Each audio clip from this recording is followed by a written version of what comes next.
Trump has waged a tariff war on the rest of the world. How will China respond? What does this mean for multipolarity? We'll discuss this and more on this week's China Report.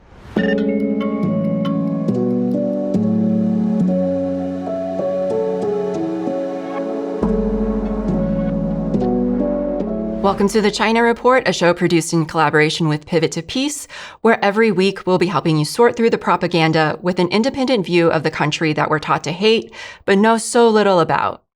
I'm Amanda Yee. These are this week's headlines. On Friday, Trump granted ByteDance a 75-day extension deadline to sell TikTok to a U.S.-based company. Negotiators had been expecting to announce a TikTok deal on Friday morning, but Chinese regulators told ByteDance it would not be approving the agreement in response to Trump's new tariffs on Chinese imports. Trump stated, though, that he could still reach a deal during the 75-day extension period.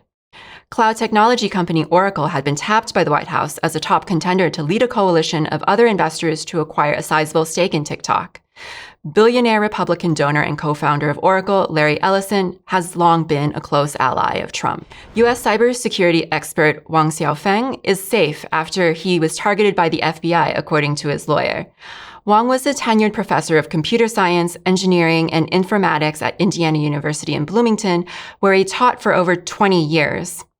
In late March, Wong and his wife disappeared after the FBI raided their two homes the same day that the university terminated his job. An undated one-page statement circulating among Wong's colleagues say he is being investigated by the university for not disclosing his involvement in a research grant in China. The statement says that Wong had explained the funding situation to IU, then was told in February that the school would continue looking into it further. According to a colleague of Wong's at IU, the charge seemed trivial that he had failed to properly disclose who was principal investigator on a grant application and had not fully listed all his co-authors on an article. The charges against Wong are reminiscent of the China Initiative, a controversial program of racial profiling targeting Chinese scientists in the U.S. that ended in 2022. The statement circulating among Wong's colleagues also mentioned his plan to accept a job at a university in Singapore, a move that was mentioned in the termination letter IU sent to Wong. In early March, Wong notified IU and hoped to obtain a leave of absence. The university put him on administrative leave, removed his homepage, and locked him out of his email address in early March, according to the statement. Wong and his wife's whereabouts still remain unknown. Chinese rescue teams have returned from Myanmar to a hero's welcome. The teams, which included the Chinese Red Cross and a Yunnan-based medical team, were sent to Myanmar to assist in relief efforts following a 7.9 magnitude earthquake on March 28th.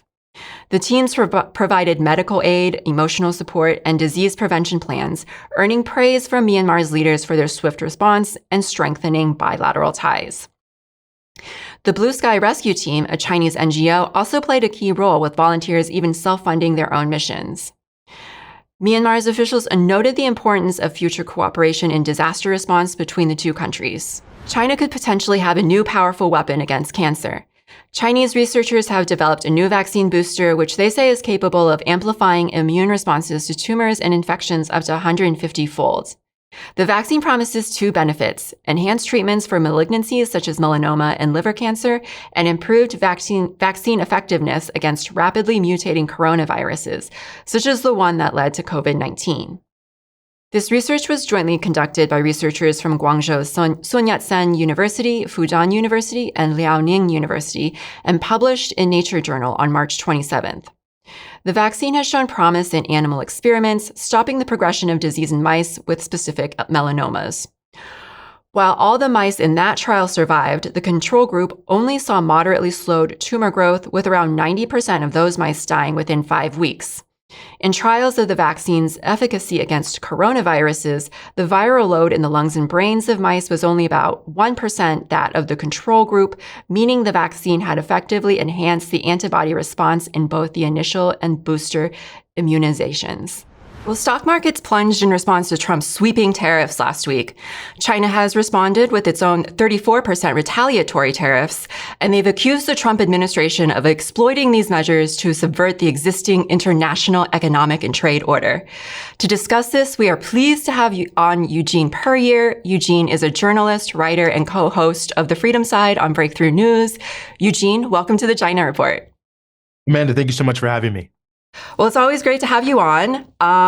First, to jump right into it, last week, April 2nd, Trump announced as Liberation Day, where he signed an executive order levying blanket tariffs on just nearly every country in the world.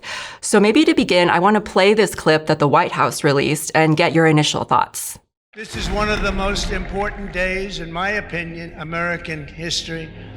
It's our declaration of economic independence. My fellow Americans, this is Liberation Day. April 2nd, 2025 will forever be remembered as the day American industry was reborn, the day America's destiny was reclaimed, and the day that we began to make America wealthy again. American steel workers, auto workers, farmers, and skilled craftsmen watched in anguish as foreign leaders have stolen our jobs, foreign cheaters have ransacked our factories, and foreign scavengers have torn apart our once beautiful American dream. Our country and its taxpayers have been ripped off for more than 50 years, but it is not going to happen anymore. We are finally putting America first. In a few moments, I will sign a historic executive order instituting reciprocal tariffs on countries throughout the world. We will supercharge our domestic industrial base. We will pry open foreign markets and break down foreign trade barriers. More production at home will mean stronger competition and lower prices. From this day on, we're not going to let anyone tell us that American workers and families cannot have the future that they deserve. We're going to produce the cars and ships, chips, airplanes, minerals, and medicines that we need right here in America. We're going to build our future with American hands, with American heart. This will be indeed the golden age of America.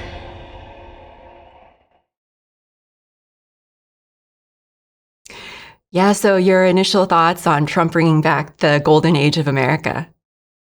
Yeah, I mean, I think the thing we just have to think about here is that, Trump is such an unbelievably fraudulent person. His entire presentation in that clip and this overall, push he's making on tariffs about it's going to bring back a golden age of manufacturing is, in Trump's words, a hoax.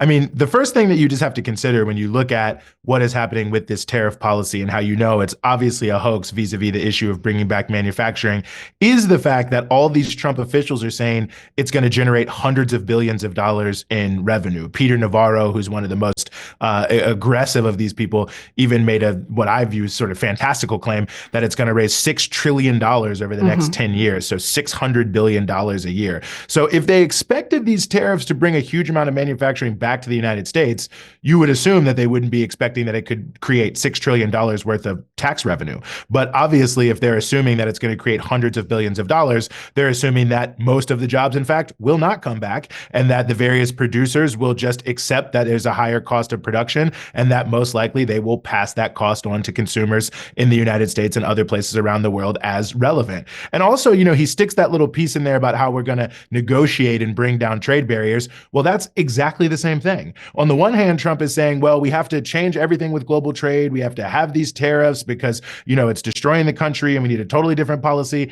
And on the other hand, he's saying, well, actually, wait a second. Even though I just ripped all these countries that I claim have stolen all of our jobs over all of these different years and say we need to bring back manufacturing to America, if they decide to do a deal that is to my liking, then I'll just go back to having low tariff or no tariff barriers on those countries. So essentially continuing the exact same policies that he has been criticizing over the course of, the first couple months of his presidency, his last presidency, both of his presidential campaigns. So it shows right there how fraudulent it is. And just to go one step further, and I'll just, leave it here in terms of Trump's claims, when this video came out, it came out with other different, pieces of things they were putting out there vis-a-vis Liberation Day.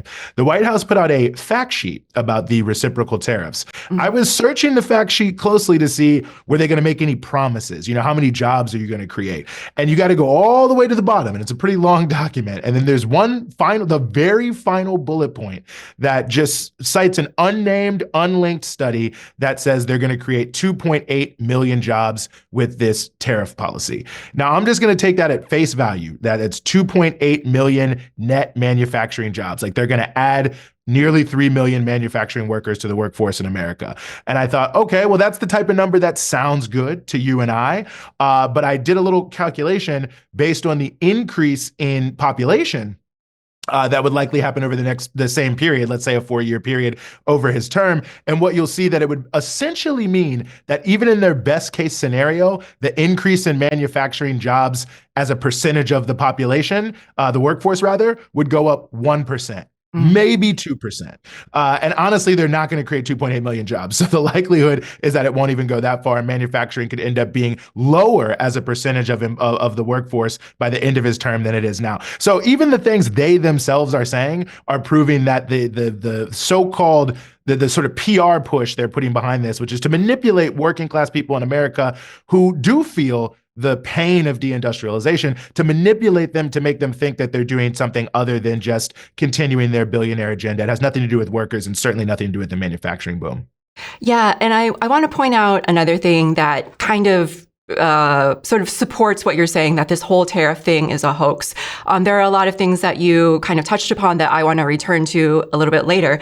But I think it's also really important to point out that this chart of reciprocal tariffs that he unveiled at this ceremony with the tariff rates from all the different countries, at the top is China. And it says that China charges us a 67% tariff. And you look at that and you're like, wow, that's really high. They're really ripping us off. But as a lot of people on social media have already pointed out, these numbers are actually, they're just nonsensical, right? The number on the left, the percentage on the left, is not based on any actual tariff that they charge us. It's based on the U.S. trade deficit with that country divided by the total exports to the U.S. So they want to reduce their trade deficits with other countries to zero. So this is the formula that they use to come up with this tariff percentage. And then the second number, the number on the right, is just the number on the left divided by 2. And that is the reciprocal tariff that we're charging them. And then people look at that number and say, oh, that's a really good deal. We're not charging them the full tariff that they're charging us. We're giving them a discount because Trump is such a deal maker, which, the fact that these numbers are like kind of made up like that just goes to show you what a hoax this all is. No, 100%. And, I actually saw on the internet, there was someone criticizing the tariffs who actually just said that the calculation was exactly what you said, the trade deficit and then divided by 2.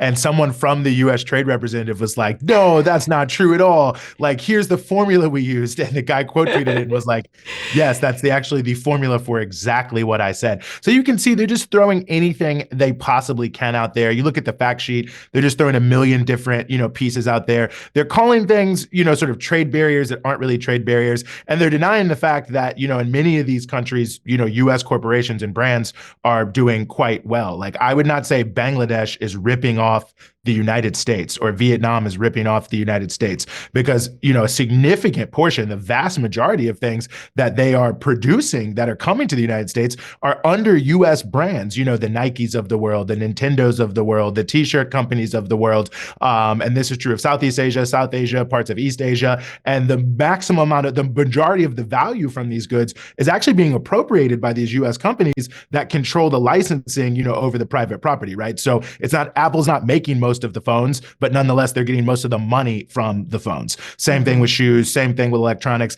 And so the idea that this is like a ripoff, I think is not in fact true in and of itself. I mean, in fact, it speaks to how unequal the global supply chain and the global value chain is, that U.S. brands that do very little of the manufacturing are able to gain the vast majority of value that's appropriated from these goods. Yeah, so I want to talk about the real motives behind these tariffs, what you think are the real motives, what other people think are the real motives. But I want to unpack a little bit more about what he's claiming publicly to his supporters. He's levied a staggering 54% tariff on Chinese imported goods. He's threatening another 50%, taking tariffs on China to like 104%. So publicly to his supporters, he's claiming that these tariffs will bring back U.S. manufacturing jobs, a lot of which have moved to China. But I'm wondering, how does he expect to bring back this, industrial capacity, this manufacturing capacity without massive government investment, and I was wondering if you could, unpack this claim. Yeah, I mean, I think that it's completely impossible. I mean, when you look at the context of mass production industries, and this is true of China today, it's true of South Korea, it's true of the United States 50 or 60 years ago. The only way to have any sort of significant manufacturing boom has to be a significant amount of government resources that are put at the disposal from the beginning to the end, right? I mean, it starts one with the research that needs to be done, the infrastructure that needs to be built, the education and the health of the workers to make sure that you have the workforce that you need to bring these different things together, and integrating all these different factors as one. Now, sometimes that's called industrial policy in capitalist countries, but the reason why China has been so successful in this is they go far beyond industrial policy and they have central planning. So they're thinking about all the different elements that go into the industries they want to promote that meet certain social goals that allowed them to create a complex of industrial zones, essentially, that made them the factory of the world, and that allowed them to jump forward of every other country on earth, just like the United States in the past was able to use government supports in different ways, just like South Korea. So the idea that somehow you're going to cut every aspect of government research, that you're going to eliminate all government funding into infrastructure, that you're going to kick many millions of people off of their health care, that you're going to have people living, significantly lower quality lives in almost every single way, no access to housing, all these different things, and that somehow you're going to then be able to, on the backs of that, create a manufacturing boom, just makes no sense whatsoever. This is not something that can just happen blindly through the market. It's never happened blindly through the market, no matter what anyone says, no matter how anyone looks at it. When you look at the history of industrialization as a concept, it's something that has to involve the state to a significant extent. And the most successful industrialization efforts tend to involve the state at a very significant sense. And of course, the quickest, fastest, largest industrializations that have really ever happened, which are the Soviet Union and China, have only been able, and to some degree Vietnam as well, have only been able to happen because they have socialist centralized planning and a different approach to how they look at their different goals. So I think ultimately there's so much cognitive dissonance in this. And as I said, even their own best case scenario in their fact sheet is a 1% increase of manufacturing employees. I mean, really, like, that's the best that they can do. But in a way, it is in fact realistic. And it speaks directly to, I think, the point that you're asking, because they know that you can't credibly produce numbers that you're going to be able to bring jobs back. And again, they're not expecting the jobs to come back that significantly. I think some probably will come back. There will be some shifts in production in certain industries, but the reverse is also true.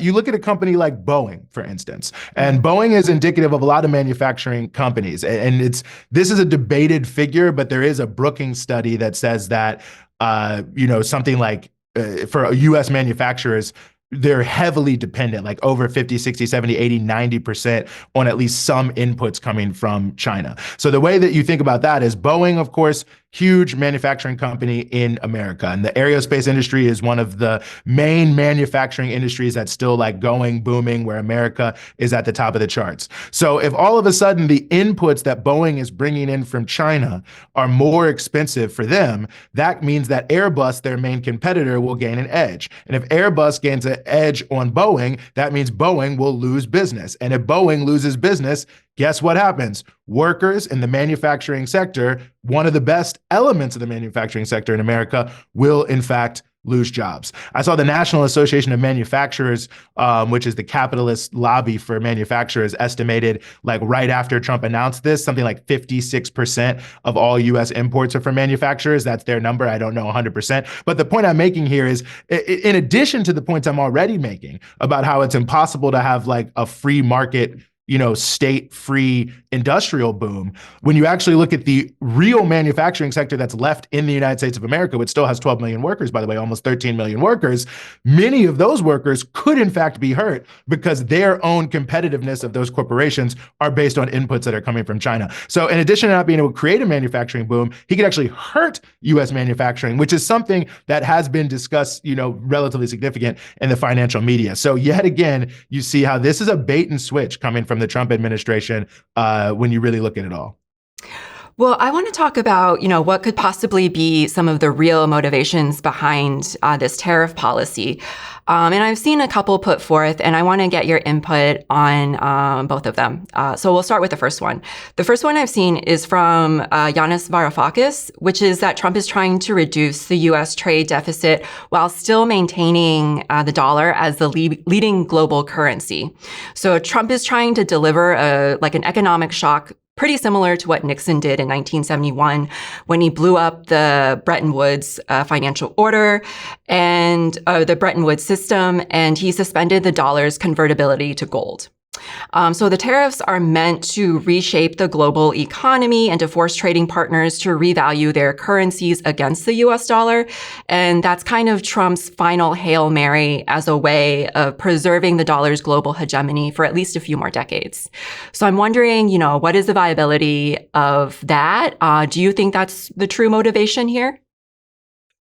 I think it speaks to the core of it. And I think a lot of these things aren't mutually exclusive. And I think the challenge of this is we know there's also a lot of different voices in the context of the Trump administration. So I think there could be, first and foremost, a number of sort of overlapping influences here of different goals. Like there may very well be someone who's really focused on dollar hegemony specifically, but I don't know if that's Trump or someone else or how it is. But I think what it does speak to, and the core of what I think is important, is it is trying to reshape the global order to disrupt the momentum of, what we have come to call quote unquote multipolarity, right? Like if you look at the context of the U.S. economy post World War II, the unipolar era, the bipolar era at that point, but the concept of the American century, right? That like America was going to be at the top of the pinnacle of the global economy. One aspect of how they constructed this order, because remember, the big challenge they have here is they have the Soviet Union, which is anchoring a block of newly socialist countries like China, also resurgent anti-colonial movements that are coming into power who want to change the relationship between East and West. So one of the factors in terms of how the U.S. sets up its post-World War II economic order is to essentially build up allies in different parts around the world, even if it was at the expense of certain American industries, certain American workers, because from their point of view, they wanted to make sure that countries did not feel that they would be better off going with the socialist bloc or setting up their own sort of separate piece, that they would stay in the tent. And this becomes a bigger, longer process. It turns into the broader issue of globalization, as we know it. But the point I'm making here is, at this point, here we are in 2025, it's created some negative externalities for the capitalist class in America, because you have the middle powers who are starting to rise, who want a greater say in global governance and global economic affairs. You have a country like China, not the only country, but really the principal country, that now is actually starting to rival U.S. firms, like not in and this is not to denigrate anyone, in like tennis shoes and t-shirts, right? But like in, integrated circuits and in electric cars and in batteries and in potentially airplane engines, which is one of the last areas where there's almost total dominance by the West, to the exclusion of all other countries. And so you have this sort of relative erosion of U.S. unipolar dominance of the world. And this is the whole thing that the US elites have wanted to do, or have been, constructing their system for. So I think now a lot of what's happening, whether we're talking about dollar hegemony specifically, whether we're talking about specific trade flows and which countries have been able to use exports to the United States to rise, I think that there's a deeper reality here that's behind these tariffs that very much is saying we have to disrupt the momentum towards the growth of other centers of economic power, even if it's sort of crude and chaotic, because if not, we will be knocked off the top of our pedestal. So I think to that, and in that sense, I think what Yanis is saying has a lot of truth to it. Whether or not it's that targeted and like this is exactly, their thought about trade deficits and dollar, I can't speak to that 100%. Could be, could not be. But I do think even if that's not the specific exact motive, it's part of a broader, nest of very similar motives that are really all about making sure U.S. imperialism is not knocked off the top perch of the overall global economy. And the second motivation that I've read regarding these tariffs is that the revenues from these tariffs, which you quoted as $6 trillion, that's what the Trump administration claims will bring in. They are meant to offset some of the tax cuts to the ultra wealthy and to these mega corporations that Trump had promised on the campaign trail. So in essence, they're another major, massive wealth transfer up to his billionaire backers. Curious about what your thoughts on that idea.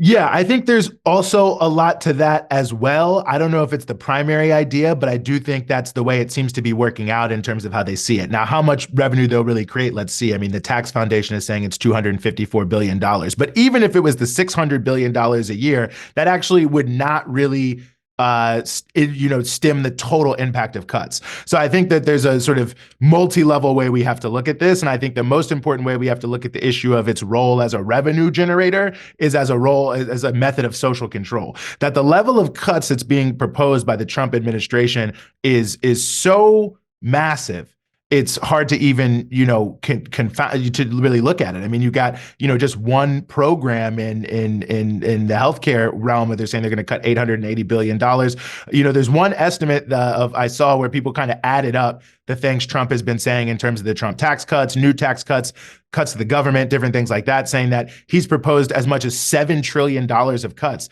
In Congress, you hear $2 trillion, you hear $4 trillion. So they have to, I think, recognize, and I think they do recognize, we've seen in the mainstream discourse that the White House was even warning Mike Johnson, hey, don't do too much on Medicaid, because 72 million people are on Medicaid. And I know the way we talk about Medicaid is like, hey, it's all poor Black people, so don't worry about it. But in reality, we know that this will touch so many people, even our own people. We have to be careful here. So I think that they are hoping that these revenues will help them, sort of plug the gaps, because I think they are expecting and are right to expect there will be social resistance amongst working class people to the total destruction of the social safety net, alongside what could be at least $4 trillion worth of tax cuts to the ultra wealthy, and that they want to make sure that they can put $20 billion here, $20 billion there to try to round off the edges of that. But I do think you're correct in describing it or talking about people who are describing it as a massive wealth transfer, because you have to kind of put it in context. Like if you look at a study that just came out recently that said if you look at the impact of tariffs,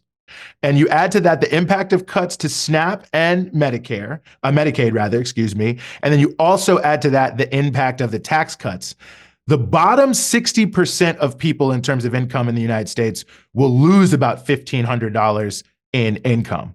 But the top 1% of people in the United States will gain on average $30,000 of income. So basically almost all working class people will lose $1,500 on average, and the richest people will gain $30,000 on average. And that really understates it, because of course they're going to do many more cuts, which will hurt that bottom 60% even more. And the 1% is obviously, to the average working class person, the top 1% is so much, but quite frankly, it's really the top 0.0001%. And you look at some of these numbers, I've seen estimates that people making $5 million a year could be getting hundreds of thousands of dollars in terms of what they get from the tax breaks. So it is a huge, massive transfer of wealth. I do think some element of the tariff revenue is to try to cover that massive transfer of wealth, but I don't think it will cover all of it. And I don't think they want it to cover all of it, because they do actually want to massively cut the social safety net and are totally unabashed about that. And I think are prepared. Like, why are there cop cities popping up all around the country? Why are they heavily militarizing the police?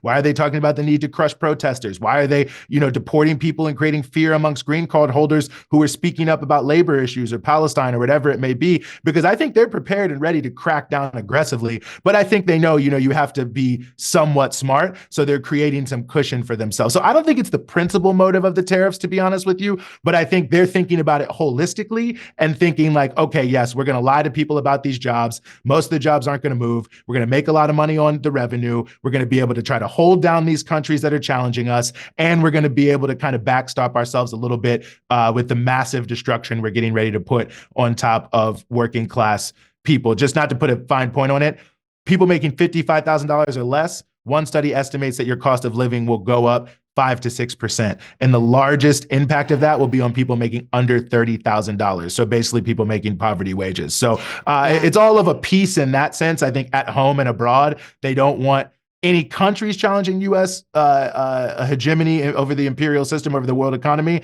And at home, they want to make sure that there is no real significant working class resistance to profiteering as well. So they're going to try to beat workers into the ground as much as they can. And it's the richest people who are going to get off Massively. I mean, it's just a smash and grab raid really on the working class. Mm. Well, I want to talk about China's response to this. They've anticipated these tariffs for a pretty long time. And at two sessions this year, which is the annual meeting of the legislative body and the political advisory body, where they discuss policies for the upcoming year, a lot of the policy discussion was around how to boost domestic consumption in order to counter these tariffs that they saw coming. And they've also been trying to diversify trade, reducing exports to the U.S. So I'm curious, how do you see China's ability to weather these tariffs in the long term? Well, I think their ability to weather the tariffs in the long term could be more successful, certainly, than the United States is hoping. I mean, I think you mentioned the point they've already been reducing their exposure to the United States. I think as percentage of their exports, it's gone from like 19% several years ago, roughly, to I think like just under 15%, if I have that right. So, it's to many people, it doesn't sound like a lot, but pretty significant reduction to go from basically a fifth down, right, to something that's a lot lesser. And when you look at the actual dollar numbers, it can give you more of a sense. I think in 2023, China exported about 436 odd billion goods to the United States. But, if you look at what they exported to Japan, South Korea, and Vietnam, I think it's, about 100 billion more than that. You look at the overall trade going both ways with ASEAN and China, it's about $1 trillion. The overall trade going both ways with the United States is about half that. You've seen a lot of Chinese firms have spent time over the past several years, anticipating this. And one aspect of this we also have to note is Trump in the first term, of course, brought in a lot of tariffs on China. Biden basically kept those and also sort of tried to tighten the noose a little bit around China. And now, Trump is rapidly accelerating this. But this is something that I think the Chinese government mentioned this. I think they said over the past 8 years, we've already been fighting a trade war. So you've got companies that have moved to different countries in terms of their production so that they're not being caught in the different tariff pieces and all those different things that are there. So that being said, I think that obviously, China has taken measures, but as they themselves have said, they will take a hit from this. And in the short term, this is a potential problem for them. But this, to your point, is why they've really been stressing the issue of what's called dual circulation, which is increasing the domestic economy. Now, there's obviously, everyone knows China has over 1 billion people, but as is not often stated, and I think needs to be stated and is often stated by China, China is still a developing country. So there's still a lot of room for the economy domestically to grow. And one of the things you also hear a lot about from the Chinese government about this issue is creating long-term stability so that new industries can grow up. So obviously one is continuing to have economic breakthroughs, technological breakthroughs that can help Chinese brands become better options for consumers in China. And you have something like is traditionally called import substitution. So things they're importing that now they'll be making and selling to people in China, they'll make them themselves and the same people will buy them. But it goes deeper than that. And I'll give you maybe one kind of smaller example here. When you look at trade in terms of imports of what China is getting from the United States, one big thing that China gets from the United States is different medical supplies. The U.S. is one of the #1 exporters of vaccines, of different blood-related things. I mean, sort of critical things to really run a healthcare system. So you think about China and the two sessions and a lot of the discourse over the past year, one element that we know is happening is China is expanding and growing and deepening the quality of access to healthcare coverage for their own people, right? To make it better, stronger, and more robust. So in that context, if you're a Chinese company, you might be thinking, okay, cool. Like, I want to make more vaccines. And now I know that over the medium term, the government is going to be supporting the type of medical infrastructure that would allow me to sell my vaccines inside of the medical system of China. So then you could have a company in China overtake the imports coming from the United States in some of these sectors, but go even further than just import substitution, actually expand the scope of what's actually happening. And I think you could look at a similar issue of the discussion of raising the birth rate and supporting families. Well, one of the main things that China exports to the United States is toys.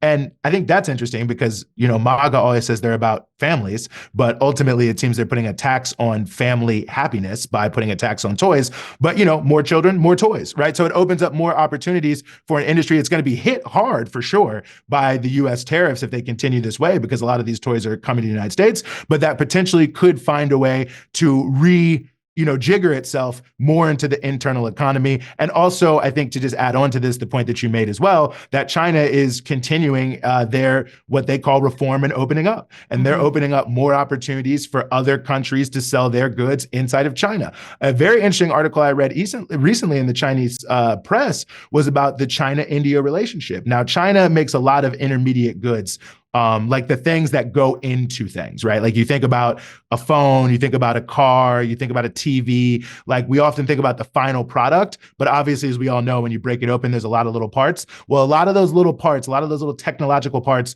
are made in China, and China is very good at making high quality. They're going up the value chain in terms of making more and more complex things. So anyway, this article in the Chinese press was talking about India's industrialization, and they made the point that India has made the biggest strides in final assembly products, and that in fact, India and China could work very closely together if China's making a lot of the sort of inside products and India is making the products that help bring it all together, that in fact, both countries could heavily benefit from having a short, stable, more affordable supply chain, and both countries could boom. Like India could actually have its own Huawei and cell phone company. And even though they'd be using some Chinese goods, they obviously would be able to do technology transfer, which is one of the things China does that Western countries don't do. So you could see how there's a concomitant ability of China to be able to not only increase its domestic consumption to uphold its production, but to also help use its own areas of expertise to help other countries lift up their own production to sell goods in China as well,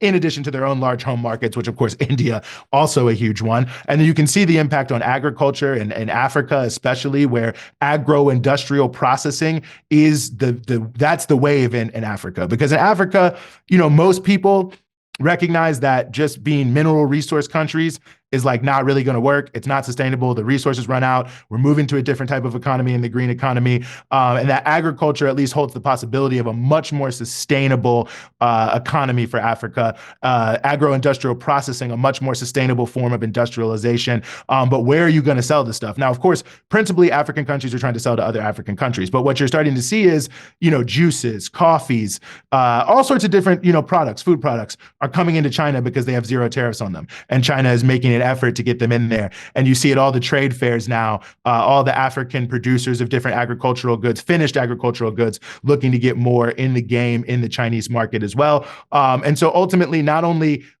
lifting up the Chinese industrialization through their own consumption, not only lifting up their industrialization by helping other countries industrialize, but continuing to open up their own economy and helping other countries develop as well, which allows them, of course, to have a symbiosis, because the more you develop, the more there are goods that China can also sell to countries that are more developed to help them keep growing their economies and to keep lifting their own people out of poverty. So I think it's going to be bumpy. And I think that's why China is retaliating, because they're basically saying like, this is an unfair attack on our industries and we're not just going to sit here for it. But I do think the idea that somehow this will stop them is mistaken.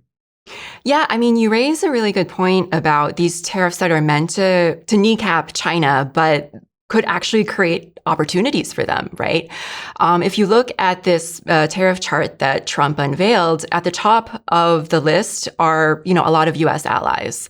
There's the EU, South Korea, Japan.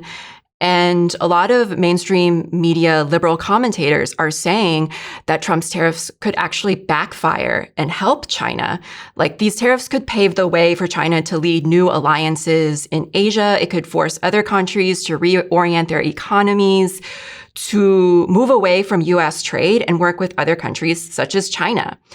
And as the countries that have relied so much on their ability to export to the U.S. have to trade more with each other, there will be less of a need to use the dollar for international transactions. So I guess I'm wondering, does this signal, the beginning of the end of the U.S. empire and, China's leadership in the world? What does this signal in terms of multipolarity? Well, I'll tell you, if you want to get a sense of what the impact of this is for capitalism, The Economist, which is, I don't know if you could be more capitalist than The Economist, actually had an article praising Xi Jinping as a visionary.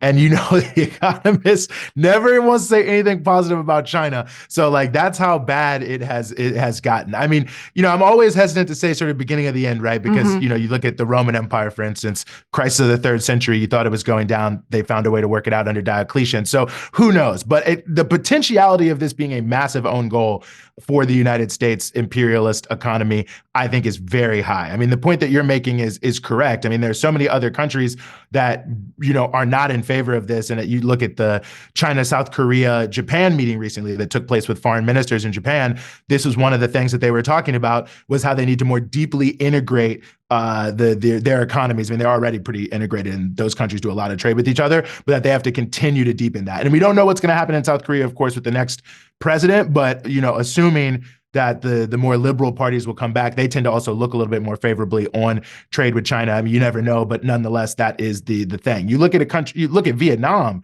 Vietnam and China, there's been a lot between them over the years, of course, but these are countries that through their communist parties have extremely deep, long, multifaceted, historic relationships, and they rely quite a bit on one another, in fact, and work very closely together. So how realistic is it that Vietnam is just going to totally turn its back on China? Bangladesh, Cambodia, very similar situation. I mean, India, which is one of the closest U.S. allies, which has a lot of drama with China, obviously, has been aggressively trying to cool down on both sides. They've been aggressively trying to cool down the issues so that they can, in fact, trade more, which is one of the things that they're talking about. Europe, which is, cooked on so many different levels, is essentially either going to, bleed out on the floor after cutting its own throat, or they're going to be forced to work more with countries in China and Asia. So it could end up that the U.S. could push themselves almost into sort of regional power status in a way. And I think this is one of the aspects that is scariest about this. And I think the most important to understand this is the saying always goes, trade wars lead to real wars. Because everything we're saying here and a million other things we could say, like, I think you and I could probably have our own hour-long conversation about how there are so many opportunities for almost every other country in the world to keep getting closer together and working closely together in a totally globalized economy, as opposed to what the U.S. is saying to sort of fragment everything. We could say that. But the key factor is, it's not just economics, it's military power. And that's why trade wars tend to lead to real wars. Because a lot of times when the economics aren't adding up, when the math is not mathing, in order to maintain complete and total dominance, you then just go to war with the people who you were trying to dominate, who you failed to dominate through your trade war mechanisms. And we know for an absolute fact, and as what we're seeing on the screen shows quite clearly, that the United States is aggressively and directly preparing for war. The assistant director, or whatever they call them, for policy in the Pentagon is Elbridge Colby. This is a very important position because it talks about what war policy is. What has Elbridge Colby made his main name on? Going to war with China. So the person in charge of military policy and plans, we know what Trump thinks about China. We know what the Marco Rubios of the world think about China. We know what is happening in the select committee in Congress on the CCP. We know they're doing the war games. We know they're arming up Taiwan. We know that they're militarizing the Philippines. We know that they're doubling down on their military presence in South Korea and Japan, building these bases on Okinawa, even though no one wants them. So we know for a fact that the U.S. is preparing to not lose, and that they recognize that the end of unipolar hegemony is potentially coming, and that they may not actually be able to disrupt it via economic means alone, although they're going to try, and that's what they're doing now. And if need be, they will move to the next phase, which is to try to wage a war. And I think, listen, you look at Europe now talking about we're rearming, and I saw the French economy minister say we're against the three main powers of the world. We're against the U.S., Russia, and China. Well, the last two times Europe started militarizing because they were worried about their position in the world, that did not work out very well. We ended up in 2 world wars. The U.S. massively militarizing. We call it the Cold War, but look what happened. We had Vietnam, we had Angola, we had many hot wars all around the world due to this aggressive militarization to control the world after World War II. So the more we see, Japan remilitarizing, I mean, Come on. The history is so clear. So I think we're in a very dangerous situation, specifically because like multipolarity in some ways is the precondition to move to a better world, because U.S. unipolar imperial hegemony is what's keeping the world mired in hunger, poverty, climate change, destruction, and everything else.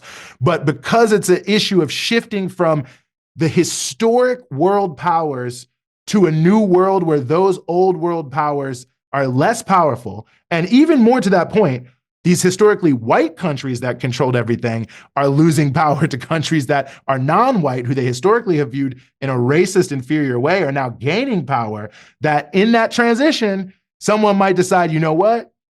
We're not going to let this go. Just like the Confederacy wouldn't let slavery go, and a serious war could start. So I think we have to be very concerned, and this is why it's so important to push for peace and understanding and cooperation between countries like the U.S. and China. For those of us here in the U.S., because it's not just about trade and economy, and it is, but it's also about, like, are we going to end up in a nuclear war? And that's, talk about cost. That's a real cost.